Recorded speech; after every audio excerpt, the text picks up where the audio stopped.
Hello friends, आपल्या सर्वांची आवडती मालिका तुझ्या सोबतीने या मालिकेच्या आजच्या गुरुवार 30 एप्रिलच्या एपिसोडमध्ये एकानंतर एक जबरदस्त ट्विस्ट आले आहेत. फ्रेंड्स, आजचा एपिसोड खूप भारी होता.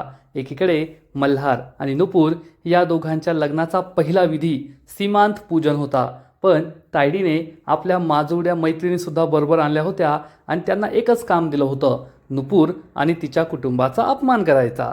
ते किती गरीब आहेत, ते किती डाऊन मार्केट आहेत, किती मिडल क्लास आहेत, त्यांचं घर कसं आहे, त्यांनी दिलेले आहेराचे कपडे कसे.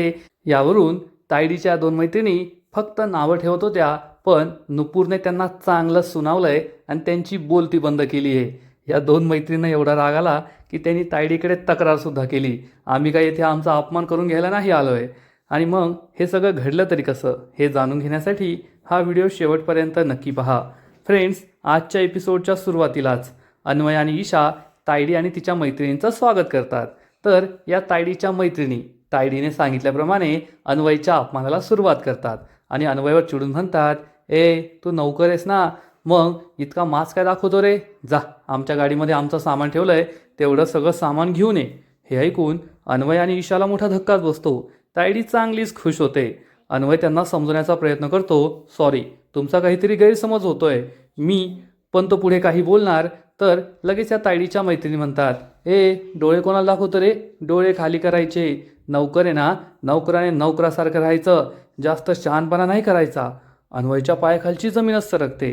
तर ईशा खूप चिडते आणि म्हणते, ओ काकू, माझ्या पप्पांना तुम्ही नौकर नौकर का म्हणताय परत परत. ही काकू खूप चिडते, म्हणजे तायडीची मैत्रीण खूप चिडते आणि म्हणते, मी काय काकू दिसले का ग तुला. तर अन्वय म्हणतो, ईशा मोठी माणसं आहेत ना ती, मोठ्या माणसांना असं नाही बोलायचं, जा तू आतमध्ये, आत तुला सांग की सागरिका मॅम आणि त्यांच्या मैत्रिणी आल्या आहेत. ईशा ही आतमध्ये निघून जाते आणि मग तायडी ही आपल्या मैत्रिणींना समजावून सांगते, अगं तुम्हाला काय झालंय, तुम्हाला मी सांगते माझं ऐकून तरी घ्या. हे नौकर नाही आहे, तर हे आपल्या नुपूरचे भाऊ आहेत, खूपच हंबल आहेत, डाऊन टू अर्थ आहेत, त्यामुळे तुम्हाला असं वाटलं असेल. या मैत्रिणी म्हणतात, हो का, आम्ही यांचे कपडे पाहूनच आम्हाला असं वाटलं की हे भिकारी आहेत, गरीब आहेत, नौकर आहेत. अन्वयला खूप वाईट वाटतं आणि मग या मैत्रिणी म्हणतात, जा तुम्ही भाऊ जरी असले ना तरीसुद्धा जा आमच्या बॅगा घेऊन या. अन्वय खूप दुःखी होतो आणि तेवढ्यात ईशा तेथे येते. ईशाने हे सगळं ऐकलेलं असतं. ईशा चिडून म्हणते, ओ काकू, माझ्या बाबांना नौकर म्हणायचं नाही, माझे बाबा काय नौकर आहे का. या मैत्रिणी ईशावर खूप चिडतात. अन्वय म्हणतो, ईशा तुला सांगितलं ना आतमध्ये जा. ईशा ही आतमध्ये निघून जाते आणि मग या मैत्रिणी अन्वयचा पुन्हा एकदा अपमान करतात. अन्वय बॅगा आणायला जातो तर या मैत्रिणी म्हणतात, ओ त्या बॅगा जरा जपून आणा बरं का, त्यात महागड्या वस्तू आहे, तुम्ही आजपर्यंत कधी पाहिल्यासुद्धा नसतील. अन्वयला खूप वाईट वाटतं. तायडी आपल्या मैत्रिणींचं कौतुक करते, गुड जॉब गर्ल्स. आणि या गर्ल्स या म्हाताऱ्या चांगल्याच खुश होतात. ईशा घरात येते आणि नुपूरला सांगते, आत्तू बाहेर त्या सागरिका मॅडम आणि त्यांच्या मैत्रिणी आल्या आहेत आणि त्या पप्पाचा खूप अपमान करताय, त्याला नौकर म्हणताय. नुपूरला मोठा धक्काच बसतो. नुपूर विचारते, नौकर म्हणताय दादाला, असं कसं. इकडे अन्वय गाडीच्या डिक्कीतून सगळ्या बॅग्स काढत असतो. त्याच वेळेस मल्हारची गाडी तिथे पोहोचते. मल्हार गाडीतून खाली उतरतो आणि अन्वयला विचारतो, अन्वय दादा तू हे सगळं का करतोयस. तो तायडीला जाब विचारतो, तायडी तू अन्वय दादाकडून हे सगळं काम का करून घेतेस, तुला त्याला थांबवता नाही आलं का. अन्वय म्हणतो, नाही मल्हार असं काही नाही आहे. तर तायडी सांगते, अरे हो, मी त्यांना किती समजावलं, तुम्ही नका आणू, पण त्यांनी माझं ऐकलंच नाही. ते असे म्हटले की मी करेल ना, कारण ते खूप डाऊन टू अर्थ आहेत ना, खूप चांगले आहेत. तर तायडीच्या मैत्रिणी म्हणतात, आता घरात कोणी नौकर चावकर नाही आहे, मग ही सगळी कामं तर त्यांनाच करावी लागणार ना. अन्वयला वाईट वाटतं. मल्हार या मैत्रिणीवर खूप चिडतो आणि म्हणतो, तुम्ही दोघी गप्प बसा. या दोघीसुद्धा चिडतात. तायडी त्यांना शांत बसायला सांगते आणि मग अन्वय आणि मल्हार हे दोन्ही बॅगा घेऊन पुढे निघतात. अन्वय मल्हारला सांगतो, तुम्ही थांबा, मी मीनाला सांगतो ती तुम्हाला ओवाळेल आणि मग तुम्ही आतमध्ये या. अन्वय घरात येतो, बाकीचे सगळे बाहेरच थांबतात आणि इकडे ईशाने चुगली लावलेली असते. त्यामुळे नुपूर ही अन्वयला विचारते, दादा ईशा काय सांगतीये, कुणी तुझा अपमान केला, तुला नोकर म्हणाले ते चक्क. तर अन्वय म्हणतो, ते होय, अगं त्यांचा थोडा गैरसमज झाला होता, तू नको टेन्शन घेऊ. पण नुपूरला माहीत असतं की गैरसमज झालेला नाहीये. नुपूर चिडून म्हणते, दादा मला खरं खरं सांग काय झालंय. तर अन्वय तिला म्हणतो, अगं बाई काही नाही झालंय आणि आता हा विषय वाढवायचा नाहीये, तू शांत राहा, तू कोणाला काही बोलायचं नाहीये. नुपूर म्हणते, असं कसं, तुझा अपमान मी नाही सहन करू शकत. अन्वय म्हणतो, तुला माझी शपथ आहे, आज खूप महत्त्वाचा आणि मोठा दिवस आहे आणि या विषयावरून मला वाद घालायचा नाहीये. त्यामुळे नुपूर ही गप्प बसते. अन्वय मीनाला आणि आशाला आवाज देतो आणि सांगतो की सगळी पाहुणे मंडळी आली आहेत आणि मग आशा आणि मीना बाहेर जातात. नुपूर दरवाजात उभा राहते आणि मीना मल्हारचं स्वागत करते. सगळ्यात आधी त्याच्या पायावर पाणी टाकते, मग त्याला ओवाळते, सगळ्या बायकांना हळदी कुंकू लावते. मल्हार आणि नुपूर एकमेकांकडे पाहत असतात आणि एकमेकांना पाहून खूप खुश होतात. तायडीच्या मैत्रिणी साधं कुंकूसुद्धा लावून घेत नाही, त्यांना तेवढे सुद्धा संस्कार नाही. आणि मग एक एक करून सगळेजण घरात येतात. घरात खूप छान व्यवस्था केलेली असते, पण तायडीच्या मैत्रिणींना सांगितलेलं असतं प्रत्येक गोष्टीमध्ये काही ना काहीतरी कमी काढायची. त्यामुळे सगळे बसल्यानंतर सुद्धा या तिघी बसतच नाही. आणि तेवढ्यात अन्वय म्हणतो, तुम्ही बसा ना. तर या मैत्रिणी म्हणतात, अरे देवा, किती उकडतंय, किती गरम होतंय, तुमच्या घरात तर AC नसेलच ना. नुपूरला आणि अन्वयला वाईट वाटतं. मल्हारला समजतं या जाणून बुजून असं करताय. आणि तायडीची मैत्रीण म्हणते, अरे देवा, घरात आलं आणि लगेच घर संपलं, किती छोटंसं घर आहे ते. आणि त्या तायडीला विचारतात, काय गं सागरिका, हे घर तुमच्या घरात असलेला शू स्टँडपेक्षा सुद्धा मोठं असेल ना, तुमच्या येथील शू रॅक सुद्धा या घरापेक्षा मोठी आहे. आणि या मैत्रिणी हसू लागतात. तायडी भलतीच खुश होते. मल्हार खूप चिडतो आणि तो काही बोलणार इतक्या नुपूर म्हणते, काय आहे ना, आमचं घर हे तुमच्या घराच्या शू रॅकपेक्षा छोटं असेल, पण आमचं मन आहे ना खूप मोठं आहे आणि मोठ्या मनाची माणसं असतात ना, त्यांना सगळं सामावून घेता येतं. आमच्या मनात तुम्हाला सुद्धा जागा मिळेल. तायडीच्या मैत्रिणींची बोलतीच बंद होते. मल्हार खूप खुश होतो आणि मग जिया म्हणते, ब्रो तू टेन्शन घेऊ नको, ये लगा छक्का, आणि आज ग्राउंडच्या बाहेरच बॉल जाणार आहे. नुपूर ही चांगलीच फॉर्मात आहे, तू टेन्शन घेऊ नको. मल्हार हसू लागतो. तायडीला खूप राग येतो आणि मग तायडीचा बाप म्हणतो, आता पाहायचंच ठरवलं असतं तर चांगलं पाहिलं असतं. मल्हारचा हट्ट, दुसरं काय करणार. तायडीसुद्धा म्हणते, हो तुम्ही दोघी गप्प बसा. मल्हारच्या इच्छेखातर आम्ही जे काही आहे ते गोड मानून घेतलंय, त्यामुळे तुम्ही दोघी काही बोलू नका. पण हे सगळं खोटं खोटं असतं आपल्याला माहिती आहे. आणि तेवढ्यात आशा ही सगळ्यांसाठी सरबत घेऊन येते. सगळ्यात आधी ती मल्हार जियाला सरबत देते, ते घेतात. आशा रेवती मावशीला सरबत देते, पण रेवती मावशीच्या चेहऱ्यावर 12 वाजलेले असतात. ती तोंड फुगून बसलेली असते. नको नको नको असं करते, पण मल्हार तिला सरबत घ्यायला सांगतो. रेवती मावशी नाईलाजाने सरबत घेते आणि मग आशा सागरिकाजवळ येते. सागरिका घ्यायला नकार देते आणि मग तिच्या मैत्रिणीला म्हणते, तुम्ही घ्या ना सरबत. तर ती मैत्रीण म्हणते, यू याला किती कलर आहे, मी असं काही नाही पिणार. आणि दुसरी मैत्रीण म्हणते, तुमच्याकडे वॉटर फिल्टर तर नसेल ना. आशा सांगते नाहीये. तर ही मैत्रीण म्हणते, मग नको, टॅप वॉटरपासून बनवलेलं मी नाही पिणार. आणि मीना ही हसू लागते. सगळ्यांना या मैत्रिणींचा खूप राग आलेला असतो. तायडी म्हणते, अगं प्या गं, चांगलं आहे त्यांच्या हातचं. आशासुद्धा त्यांना समजवण्याचा प्रयत्न करते, पण या मैत्रिणी काही ऐकत नाही. आशा सांगते, आता थोड्याच वेळात गुरुजी आपल्या घरी येतील, मग आपल्याला सीमान पूजनाचा सोहळा सुरू करायचा आहे. तुम्हाला सगळी सजावट वगैरे आवडली ना, तयारी आवडली ना. आणि तेवढ्यात या मैत्रिणी म्हणतात, तुम्ही 2-4 झेंडूची फुलं माळा लावल्या याचा अर्थ तुम्ही तयारी केली असं तुम्हाला वाटतंय का. अहो कमीत कमी थोडी प्रीमियम फुलं वगैरे ते लावायची, चांगली सजावट करायची. हे काय करून ठेवलं आहे. तुमच्या मिडल क्लास लोकांचं ना असंच असतं, साधं सोपं करायचं आणि दाखवायचं की आम्ही खूप भारी केलं आहे. तायडी खुश होते. आशा, नुपूर, जिया, मल्हार या सगळ्यांना खूप वाईट वाटतं. अन्वयसुद्धा दुःखी होतो. आणि तायडीची दुसरी मैत्रीण म्हणते, ही फालतूची सजावट करत बसण्यापेक्षा एखादा कूलर लावला असताना तर बरं झालं असतं. किती उकडतंय, किती गरम होतंय आम्हाला, येथे बसता तरी आलं असतं थोड्या वेळ. आणि सोसायटीचे चाळीचे लोक हे दरवाजातून खिडकीतून पाहत असतात. आणि मग या मैत्रिणी म्हणतात, ए तुम्ही कशाला गर्दी केली रे, थोडी हवा तरी आतमध्ये येऊ द्या, तुमच्या गर्दीमुळे तर आणखीनच गरम होत आहे, चला जा इथून. आणि ही 2 मुलं बाहेर निघून जातात. आणि या मैत्रिणींचा धिंगाणा सुरूच असतो. हे असं आहे, ते तसं आहे, गरम होतंय, उकडतंय, त्रास होतोय. आणि त्या पदराने स्वतःला हवा मारत असतात. नुपूरला समजतं की या जाणून बुजून असं करताय, पण नुपूर शांत राहते.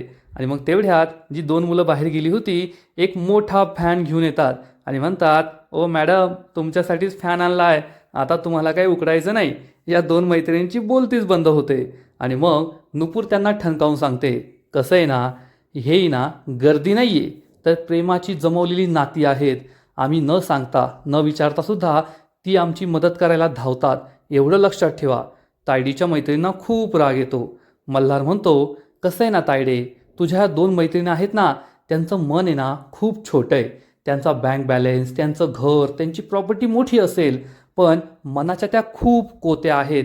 त्यामुळे कुठे कसं बोलायचं, कसं वागायचं याची त्यांना काडीचीही अक्कल नाही आहे. तायडी खूप चिडते आणि म्हणते, मल्हार, ते आपले गेस्ट आहेत, त्यांना असं बोलू नको. मल्हार म्हणतो, मग त्या काय करताय? येथे आल्यापासून फक्त प्रत्येक गोष्टीत कमतरता काढताय, नुपूरच्या कुटुंबाचा अपमान करताय. ते मी सुद्धा सहन करून घेणार नाहीये. नुपूर खूप खुश होते. तायडी म्हणते, मल्हार बस झालं, माझ्या मैत्रिणी माझ्या बोलवण्याहून येथे आल्यात, त्यांचा असा अपमान करू नको. मल्हार काही बोलणार इतक्यात नुपूर म्हणते, नाही सागरिका मॅम, आम्ही त्यांचा अपमान नाही करत आहोत. तसे आमचे संस्कारच नाहीये. आम्ही फक्त त्यांना आरसा दाखवतोय की जशास तसं आपण जसं वागतो ना, तसंच हे जग वागतो, एवढं त्यांना कळायला पाहिजे. तायडीच्या मैत्रिणी म्हणतात, सागरिका, येथे का आम्ही आमचा अपमान करून घ्यायला आलोय काय? ही तर आमचा अपमानच करतीये. तायडी खूप चिडते. तर नुपूर म्हणते, नाही, मी तुमचा अपमान करत नाहीये. तुम्ही येथे आल्यापासून आमचा अपमान करताय, प्रत्येक गोष्टीला नावं ठेवताय. त्यांच्यामध्ये बाचाबाची सुरू होते. तर अन्वय म्हणतो, थांबा थांबा, वाद घालू नका. आणि अन्वय या सागरिकाच्या मैत्रिणींसमोर हात जोडतो आणि म्हणतो, तुम्हाला काय वाईट वाटलं असेल, तुमचं मन दुखावलं असेल, तर मी तुमची माफी मागतो. तर या मैत्रिणी अशाच आहेत. त्या म्हणतात, वा वा, म्हणजे पहिले अपमान करायचा आणि मग माफी मागायची. Typical middle class mentality. सगळ्यांना खूप वाईट वाटतं. मीना ही चांगलीच खुश होते आणि म्हणते, अरे वा, या सागरिका मॅडमच्या मैत्रिणी तर चांगल्याच चढलेल्या दिसत आहे. या काही सगळ्यांना सोडत नाही, त्यांनी त्यांना जाणून बुजून आणलेलं दिसतंय. सगळ्यांची चांगली जिरवताय असा विचार करून मीना खूप खुश होते. तेवढ्यात आशा म्हणते, गुरुजी आले, गुरुजी आले. आणि मग सगळ्यांचा मूड बदलतो, विषयसुद्धा बदलतो. गुरुजी आतमध्ये येतात आणि गुरुजी आल्या आल्या लगेच त्यांची धावपळ सुरू होते. आणा आणा आणा, सगळं सामान आणा. आणि मग सगळेजण त्यांना सामान आणून देतात. गुरुजी सांगतात, आज सीमान पूजनाचा सोहळा आहे आणि सगळ्यात आधी मुलगा आणि मुलगी यांनी पुढे या. आणि हे दोघे पुढे आल्यानंतर गुरुजी मल्हारला एक टोपी घालायला देतात. मल्हार टोपी घालतो. हे दोघेही एकमेकांकडे पाहत असतात. गुरुजी सांगतात, आता मी तुम्हाला एक नारळ देतो. हा नारळ सगळ्यात आधी तुम्ही तुमच्या घरातील देवळात ठेवायचा. त्यानंतर मुलगा आणि मुलगी दोन्हीकडील वेगवेगळी माणसं येणार. त्यांनी एकमेकांच्या हातात हे नारळ द्यायचं आहे आणि मग तेच वेगळ्या दिशेने पुन्हा एकदा त्यांच्या हातात द्यायचं आणि मग आपल्या शक्तीनुसार प्रत्येकाने मानपान करायचं आहे. आणि यानुसार मग सगळा विविधी होऊ लागतो. मल्हार आणि नुपूर हे दोघे एकत्र खूप छान दिसत असतात, खूप सुंदर दिसत असतात. मल्हार आणि नुपूर हा नारळ घेतात आणि घरातील देवळात ठेवतात. दोघेही नमस्कार करतात. तायडीचा चांगला जळफळाट होत असतो. तर रेवती मावशी तोंड फुगून बसलेली असते. तायडीच्या मैत्रिणी तोंड वाकडं करून बसलेले असतात. आशा मात्र खुश असते. गुरुजी सांगतात, आता देवासमोरचा हा नारळ दोन्ही बाजूचे ज्या व्यक्ती आहेत त्यांनी एकमेकांना द्यायचा आहे. सगळ्यात आधी मुलाची आई आणि मुलीची आई यांनी पुढे यायचं आहे. आणि तेथेच सगळ्यात मोठा गोंधळ होतो. कारण मल्हारची आईसुद्धा ह्या जगात नाही आहे आणि नुपूरची आईसुद्धा ह्या जगात नाही आहे. आणि सगळ्यात आधी जिया ही रेवतीला म्हणते, अगं मॉम, जा ना, तुला बोलवलं आहे. सुमती मावशी तर या जगात नाही आहे, मग ब्रोच्या आईच्या जागी तूच आहे, जा ना पुढे. पण रेवती मावशी त्यासाठी चक्क नकार देते. जिया म्हणते, मॉम, असं काय करतेस तू? कसला राग आहे तुझ्या मनात? तर रेवती मावशी सांगते, जिया, माझ्या मनात कसला राग नाही आहे, पण माझ्या गळ्यात मंगळसूत्र आणि डोक्यावर कुंकू असलं याचा अर्थ मी सुवासिने असा नाही आहे. मी माझा संसार नाही सांभाळू शकले, मी संसार नाही करू शकली आहे, मी फेल झाली आहे आणि अशा शुभकार्यात मला सामील नाही व्हायचं आहे. असं म्हणून रेवती मावशी चक्क या शुभकार्यात सामील होण्यास नकार देते. जिया आणि मल्हारला मोठा धक्काच बसतो. इकडे अन्वय हा सुद्धा आशाला म्हणतो, आई या ना, तुम्हाला बोलवलंय, हा तुमचा हक्क आहे. पण आशा सुद्धा स्पष्ट शब्दात नकार देते, नाही, अशा शुभकार्यात मला सामील नाही व्हायचंय, मी नाही येणार आहे. नुपूर आणि मल्हारला मोठा धक्काच बसतो. आता काय करावं हा प्रश्न त्यांना पडतो. आणि तेवढ्यात नुपूर ही मल्हारच्या कानात काहीतरी सांगते. ती काहीतरी आयडिया देत असते आणि तायडी त्यांच्याकडे पाहते. तायडीला खूप राग येतो की हे दोघे गुलुगुलू काय गप्पा मारताय. नुपूर मल्हारला एक आयडिया सांगते. मल्हारला ही कल्पना खूप आवडते आणि मग मल्हार हा आशाला मनवायला जातो आणि नुपूर ही रेवती मावशीला मनवायला जाते. नुपूर रेवती मावशीजवळ येऊन बसते आणि म्हणते, मावशी हा तुमचा मान आहे. मल्हार सरांची आई गेल्यानंतर तुम्हीच त्यांना आईचं प्रेम दिलं आहे आणि तुमच्या आयुष्यात जे काही घडून गेलं आहे त्याचा आणि आज या विधीचा काहीच संबंध नाही आहे. जे काही झालं त्यात तुमची चूक नव्हती आणि शकून अपशकून असं काही मानत नाही. जिथे आई हा शब्द येतो ना तेथे भूतकाळात काय घडून गेलं आहे, काय अपशकून घडून गेला आहे याचा विचार नाही करायचा. प्लीज तुम्ही या, आपण सगळे विधी करूया. पण रेवती मावशी काही तयार होत नाही. तायडी हे सगळं पाहत असते. मी रेवती मावशीला नुपूर विरुद्ध चांगलं भडकून दिलं आहे, त्यामुळे ती काय ऐकणार नाही असं तायडीला कॉन्फिडन्स असतो. पण नुपूर ही रेवतीला समजावून सांगते, तुम्ही मल्हार सरांसाठी एवढं करू शकत नाही का? आज मल्हार सरांच्या आयुष्यातला खूप मोठा दिवस आहे आणि तुम्ही जर हा विधी केला ना तर त्यांनासुद्धा बरं वाटेल. त्यांना त्यांच्या आईची कमी नाही भासणार. रेवतीला हे पटतं आणि रेवती विधी करण्यासाठी तयार होते. त्यामुळे तायडीचा चांगला जळफाट होतो आणि इकडे मल्हार हा आशाला समजावून सांगतो, आई हा तुमचाच अधिकार आहे. मला मान्य आहे तुम्ही नुपूरला जन्म नाही दिलाय, पण तिच्या जन्मदात्या आईपेक्षा तुम्ही खूप जास्त केलं आहे. त्यामुळे प्लीज तुम्ही चला, तुम्ही हा विधी करा. आणि मल्हारला तर काही आशा नाही म्हणू शकत नाही. आशा तयार होते. आशा आणि रेवती दोघी पुढे येतात. त्यामुळे तायडीचा चांगला जळफाट होतो. मल्हार आणि नुपूर खूप खुश होतात आणि मग सीमान पूजनाचा हा विधी दोघेही करत असतात. दोघी एकमेकींना नारळ देतात, तो नारळ परत देतात, एकमेकींची गाळभेट करतात. तायडीचा चेहरा तर पाहण्यासारखाच झालेला असतो. ही रेवती अचानक कशी काय बदलली हाच प्रश्न तायडीला पडतो. गळाभेट झाल्यानंतर आहेराची वेळ येते आणि रेवती मावशी ही आशाला आहेर देते आणि आशा ही रेवतीला आहेर देते. परंतु ही साडी पाहून लगेच तायडीच्या मैत्रिणी म्हणतात, ए सागरिका, ती साडी पाहिलीस का? किती डाऊन मार्केट आहे. अशा साड्या तर आमच्या घरच्या मोलकरणीसुद्धा नाही घालत. नुपूरला खूप राग येतो. आशालाही वाईट वाटतं. अन्वय दुःखी होतो. जिया तर या दोघींना मारू की खाऊ असंच करत असते. आणि या मैत्रिणी म्हणतात, पाहिलं का आपली साडी कोठे, आपण किती छान साडी दिली आणि यांनी कशी साडी दिली. खरंच किती डाऊन मार्केट आहेत हे लोक. मल्हार चिडतो, पण नको चांगल्या कार्यक्रमात काही म्हणून तो काही बोलत नाही. आणि यानंतर नंबर लागतो तायडी आणि मीनाचा. दोघी एकमेकींना नारळ देतात आणि मग गळा भेट घ्यायची असते तर तायडी नाही नाही नाही असं करते. त्यामुळे मीनाला तिचा खूप राग येतो. मीना तोंड वाकडं करून निघून जाते. अन्वय आणि अविनाशचा नंबर लागतो. हे दोघे ते विधी करतात. पण सगळ्यात शेवटी फक्त ईशा आणि गायत्रीच राहते. गायत्री म्हणते, माझ्याबरोबर कोण आहे? तर ईशा म्हणते, मी आहे ना, मी आहे तुमच्याबरोबर. गायत्री खूप खुश होते. या दोघीही पुढे येतात आणि तायडी म्हणते, चांगले चांगले, तशा पण दोघी सारख्याच वयाच्या आहेत. सगळेजण त्यांच्यावर हसू लागतात. खरंच गायत्री ही तायडीची आई काही शोभत नाही. ती चांगल्या मनाची आहे, पण तायडीच्या कारस्थानामध्ये ती नेहमीच सामील असते. गायत्री ईशाचे खूप लाड करते आणि विचारते, माझं गिफ्ट कुठे? ईशा तिला गिफ्ट देते. मग गायत्रीसुद्धा तिला गिफ्ट देते. या दोघी गळाभेट घेतात. त्यांच्यातलं हे प्रेम पाहून, हे क्यूट प्रेम पाहून नुपूर, मल्हार, तायडी सगळेच खुश असतात. सगळ्यांना आनंद झालेला असतो. आणि मग नुपूर आणि मल्हार या दोघांची वेळ येते. दोघे पाट्यावर बसतात आणि सीमान पूजनाच्या सोहळ्याला सुरुवात होते. मल्हार हा नुपूरला म्हणतो, नुपूर हा आज पहिला विधी आहे जो आपण दोघे एकत्र करणार आहोत आणि आता लवकरच तू मिसेस मल्हार खानविलकर होणार आहेस. नुपूर खूप लाजते आणि म्हणते, मल्हार सर, मला तर हे सगळं स्वप्नच वाटतंय. या दिवसाची खरंच मी खूप वाट पाहिली होती. मल्हार खुश होतो. मल्हार आणि नुपूर दोघे एकमेकांकडे प्रेमाने पाहत असतात. नुपूरच्या चेहऱ्यावर खूप सुंदर स्माईल असते. खरंच नुपूर आता वेदांच्या दुःखातून बाहेर पडली आहे आणि मल्हारबरोबर नवीन आयुष्य सुरू करायचं म्हणून ती खूप खुश आहे, एवढं मात्र नक्की. आणि आजचा एपिसोड येथेच संपतो. फ्रेंड्स, तुझ्या सोबतीने या मालिकेचा आजचा एपिसोड खरंच खूप भारी होता, खूप इंटरेस्टिंग होता. हा जो सीमान पूजनाचा सोहळा आहे, विधी आहे, खरंच तो पहिल्यांदाच या मालिकेत दाखवला गेला आहे आणि तो पाहायला मजा आली. सगळेजण खुश होते. तायडीच्या मैत्रिणींनी सगळ्यांचा अपमान करण्याचा प्रयत्न केला, परंतु तायडीच्या मैत्रिणींचा नुपूरने चांगलाच अपमान केला. त्यांची वेळोवेळी जिरवली. फक्त आपल्या कार्यक्रमाला गालबोट नको, कोणाचा अपमान व्हायला नको एवढी काळजी तिने घेतली. नाहीतर या दोघी मैत्रिणींची घराबाहेरच हकालपट्टी होती, एवढं मात्र खरं. आजचा एपिसोड तर भारी होता, पण तुझ्या सोबतीने या मालिकेचा पुढील एपिसोड आणखीन भारी असणारे, आणखीन मोठा ट्विस्ट या मालिकेत येणारे. मग नेमकं घडणार तरी काय?